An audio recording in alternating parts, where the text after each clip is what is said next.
नमस्कार बच्चों, विद्या मंदिर हिंदी में आपका स्वागत है। बच्चों, मैंने आपको अपनी पिछली वीडियो में हिंदी गद्य साहित्य के भारतेंदु युग के विषय में बताया था। चलिए अब मैं आपको उसके आगे द्विवेदी युग के बारे में बताती हूँ। द्विवेदी युगीन गद्य, इसका समय सन 1900 ईस्वी से 1922 ईस्वी तक माना जाता है। देखिए, आपसे परीक्षा में प्रश्न अक्सर इस प्रकार से पूछे जाते हैं। आपको पूछा जाएगा द्विवेदी युग का समय बताइए, तब आपको बताना होगा कि इसका समय सन 1900 ईस्वी से 1922 ईस्वी तक है। इसके अतिरिक्त आपसे यह भी पूछा जा सकता है कि सन 1900 ईस्वी से 1922 ईस्वी तक कौन सा युग माना जाता है, तब आपको बताना होगा द्विवेदी युग। चलिए अब हम आपको द्विवेदी युग के विषय में बताते हैं। भारतेंदु युग की समाप्ति सन 1900 में मानी जाती है। भारतेंदु हरिश्चंद्र के पश्चात हिंदी गद्य के क्षेत्र में एक महान व्यक्तित्व आचार्य महावीर प्रसाद द्विवेदी जी का आगमन हुआ। हिंदी गद्य के दूसरे युग सन 1900 से 1922 ईस्वी का नामकरण इसी के नाम पर हुआ। देखिए, यह प्रश्न भी परीक्षा में अक्सर आता है कि द्विवेदी युग का नामकरण किसके नाम पर हुआ, तब आपको इसका उत्तर बताना होगा आचार्य महावीर प्रसाद द्विवेदी जी के नाम पर। इस युग को जागरण सुधार काल भी कहा जाता है। यह भी प्रश्न आता है कि जागरण सुधार काल किस युग को कहा जाता है, तब आप उत्तर बताएंगे कि द्विवेदी युग को ही जागरण सुधार काल कहा जाता है। द्विवेदी जी रेलवे के एक साधारण कर्मचारी थे। सन 1903 ईस्वी में इन्होंने रेलवे की नौकरी छोड़कर सरस्वती पत्रिका का संपादन आरंभ कर दिया था। मतलब इन्होंने 1903 ईस्वी में रेलवे की नौकरी को त्यागपत्र दे दिया था और सरस्वती जो पत्रिका थी उसका संपादन प्रारंभ कर दिया था। ये प्रश्न भी आपकी परीक्षा में आता है कि सरस्वती पत्रिका का संपादन किसने किया, तो इसका उत्तर आपको लिखना है आचार्य महावीर प्रसाद द्विवेदी जी ने। सरस्वती के माध्यम से इन्होंने हिंदी साहित्य की अभूतपूर्व सेवा की।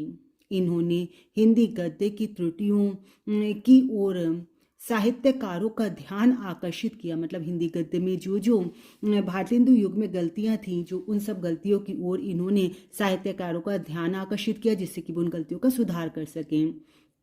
अपरिपक्व लेखकों की भाषा शैली की आलोचना की और उन्हें सुझाव दिया तथा नए लेखकों को प्रोत्साहित भी किया। मतलब जब इंसान को अपनी गलती पता चलती है तभी तो वो उसका सुधार करता है।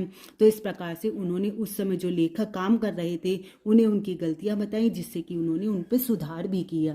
द्विवेदी जी की प्रेरणा और प्रोत्साहन से उच्च कोटि के साहित्य का सृजन हुआ। स्वयं द्विवेदी जी ने कला, इतिहास, राजनीति, अर्थशास्त्र, पुरातत्व और प्राचीन साहित्य पर श्रेष्ठ रचनाएं प्रस्तुत की।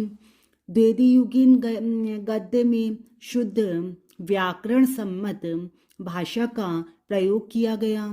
वस्तुतः साहित्य का जो भवन भारतेंदु युग में निर्मित किया गया था उसे विविध प्रकार की विशिष्टताओं से अलंकृत करने का प्रयास द्विवेदी युग में किया गया। देखिए, हम कोई भी भवन का निर्माण करते हैं तो सबसे पहले उसकी नींव रखी जाती है और उस नींव के ऊपर भवन तैयार किया जाता है। तो सबसे पहले भारतेंदु युग में ही वो नींव रख के भवन निर्माण का कार्य प्रारंभ कर दिया गया था और उस भवन को सजाने का कार्य जो था वह द्विवेदी युग में ही हुआ। सुंदर गद्य का प्रारंभ जो था वो भारतेंदु युग में हो गया था, परंतु उस गद्य को और अधिक विशिष्टताएं देने का कार्य जो था वो द्विवेदी युग में किया गया। द्विवेदी युग के कुछ अन्य लेखकों के बारे में देखिए। द्विवेदी युगीन अन्य लेखक। द्विवेदी युग में बाबू बाल मुकुंद गुप्त उर्दू से हिंदी में आए। इन्होंने हिंदी गद्य को मुहावरेदार, सजीव और परिष्कृत करने में पूरा ध्यान दिया। अनिस्थिरता शब्द के प्रयोग को लेकर द्विवेदी जी से उनका विवाद प्रसिद्ध है। मतलब एक अनिस्थिरता शब्द था जिसको लेकर द्विवेदी जी में और इन बाबू बाल मुकुंद गुप्त में बहुत ज़्यादा विवाद हुआ था, जो कि सब जगह प्रसिद्ध है।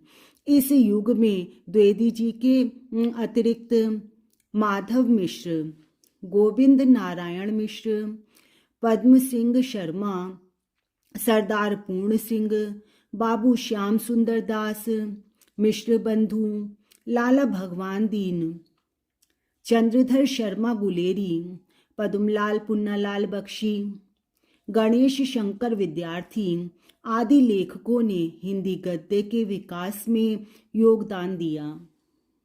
द्विवेदी युग में हिंदी गद्य शैली के अनेक रूप सामने आए।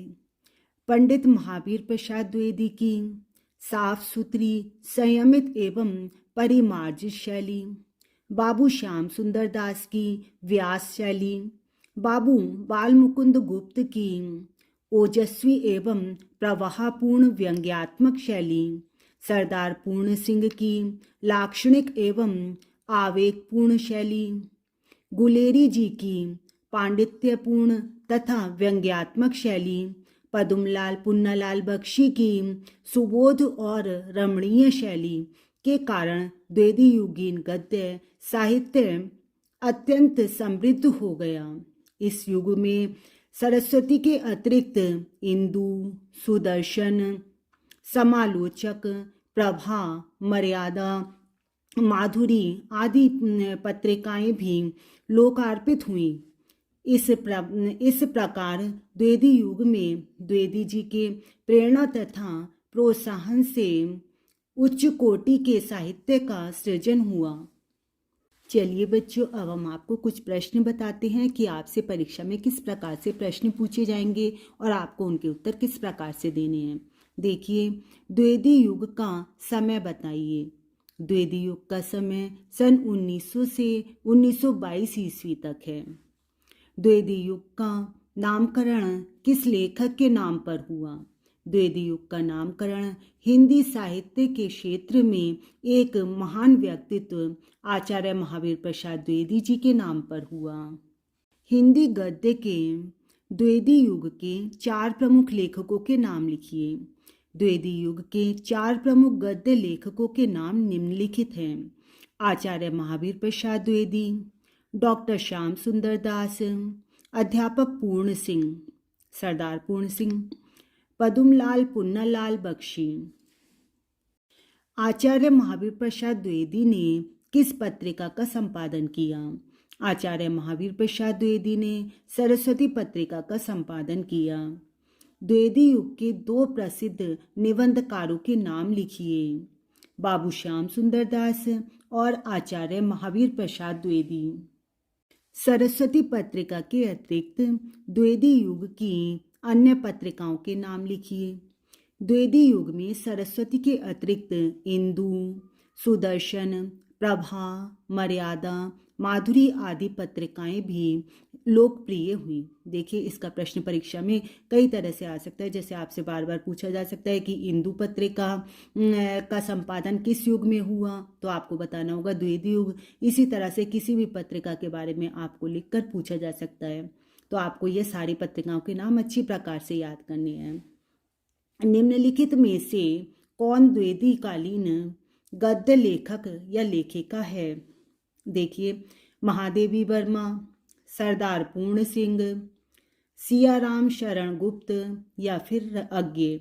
ये आपको 4 लेखक और लेखिका के नाम दिए हुए हैं। आपसे पूछा जा रहा है कि द्विवेदी काल के कौन से लेखक या लेखिका हैं, तो ये थे सरदार पूर्ण सिंह। इस तरह से कई प्रश्न आपके आ सकते हैं। द्विवेदी युग की हिंदी गद्य की विशेषताएं लिखिए। द्विवेदी युगीन हिंदी गद्य की प्रमुख विशेषताएं। द्विवेदी युग से पूर्व भारतेंदु युग में भाषा का रूप नितांत अनुचित था एवं व्याकरण के नियमों पर आधारित नहीं था। द्विवेदी युग में भाषा के इस आवश्यक सुधार का महत्वपूर्ण कार्य हुआ। देखिए, जो नींव भारतेंदु युग में रखी गई थी, वह हिंदी गद्य की उस नींव में जो सुधार हुआ, वह सब द्विवेदी युग में हुआ। इस युग का हिंदी गद्य व्याकरण सम्मत, परिमार्जित तथा पद विन्यास एवं वाक्य विन्यास से युक्त है। इस युग में गद्य में औदात्य, पांडित्य एवं प्रवाह है तथा उसकी भाषा शैली अत्यंत परिष्कृत, ओजपूर्ण, सामाजिक एवं महत्वपूर्ण है। बच्चों, द्विवेदी युग के बारे में आपको अच्छी प्रकार से समझ आया होगा। परीक्षा में उसके प्रश्नोत्तर किस प्रकार से आएंगे यह भी आपको अच्छी प्रकार समझ आया होगा। आप मेरी वीडियोस देखते रहिए, लाइक और शेयर करते रहिए, और आपने मेरे चैनल को सब्सक्राइब नहीं किया है तो सब्सक्राइब भी कीजिए। धन्यवाद।